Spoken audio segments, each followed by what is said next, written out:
Bonjour à toutes et tous. Eh bien, nous allons entamer une petite série de 3 vidéos sur des boissons du petit déjeuner, même peut-être une 4e vidéo, sur le café en tout premier lieu, qui est une des boissons les plus consommées dans le monde et qui est assez controversée. Effectivement, le café, au tout départ, on dit attention, c'est un excitant. Ça va stimuler l'adrénaline, ça va stimuler la dopamine.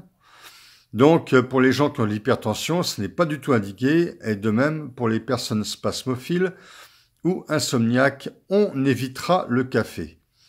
Maintenant, le café contient de la caféine et des tanins. Mais, selon la manière dont le café a été réalisé, il va contenir plus ou moins de caféine, plus ou moins de tanins, et les tanins vont plus ou moins bien neutraliser la caféine. Si le café a juste subi le percolateur, c'est-à-dire que quelque part, c'est de l'eau chaude qui est passée sur le café en poudre et qui va retourner à la tasse, un peu comme on voit dans les bars. Là, le café va surtout se charger de caféine et très peu de tanins. Car la caféine est une petite molécule très soluble, les tanins des grosses molécules beaucoup moins solubles, qui nécessitent un temps de macération plus long.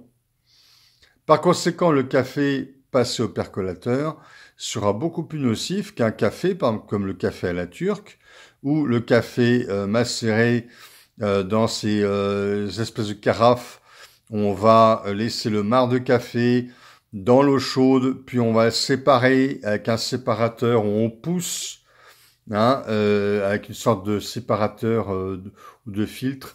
Là, effectivement, le café va être chargé de caféine, mais aussi de tanin. Et là, le café sera beaucoup moins énervant, il sera stimulant antioxydant grâce au tanin, mais beaucoup moins énervant qu'un café juste percolé. Alors, on a aussi ce qu'on appelle le café non torréfié, qui est le café blanc, entre guillemets. Le café blanc sera intéressant pour ses vertus antioxydantes. Là, ce qu'il faut savoir, c'est que la torréfaction du café fait naître aussi des toxiques, des goudrons, par exemple. Et donc, ces toxiques, effectivement, ça peut poser problème. Maintenant, on peut dire que le café pris le matin au petit déjeuner avec une alimentation ou le café du midi en fin de repas va être tout à fait intéressant parce que la caféine va passer très progressivement dans le sang avec le bol alimentaire et donc on aura un effet stimulant plutôt durable et donc prolongé. Ça fera pas un effet coup de fouet, si vous voulez. Ce qu'il faut éviter, c'est le café entre les repas. Et puis le café du soir, bien sûr, parce que le soir, le café n'est pas propice à favoriser le sommeil. Et le café entre les repas est très nocif, car là, la caféine va passer brutalement dans le sang, et ça posera de gros problèmes d'excitation, d'hyperexcitation, et là, éventuellement de dérèglements neurovégétatifs, de problèmes de type excès d'adrénaline, hypertension, palpitations cardiaques. Donc le café, c'est une boisson qui est certes controversée, mais qui a son utilité. Certains disent même qu'il est tellement antioxydant qu'il aurait un effet anti-cancer.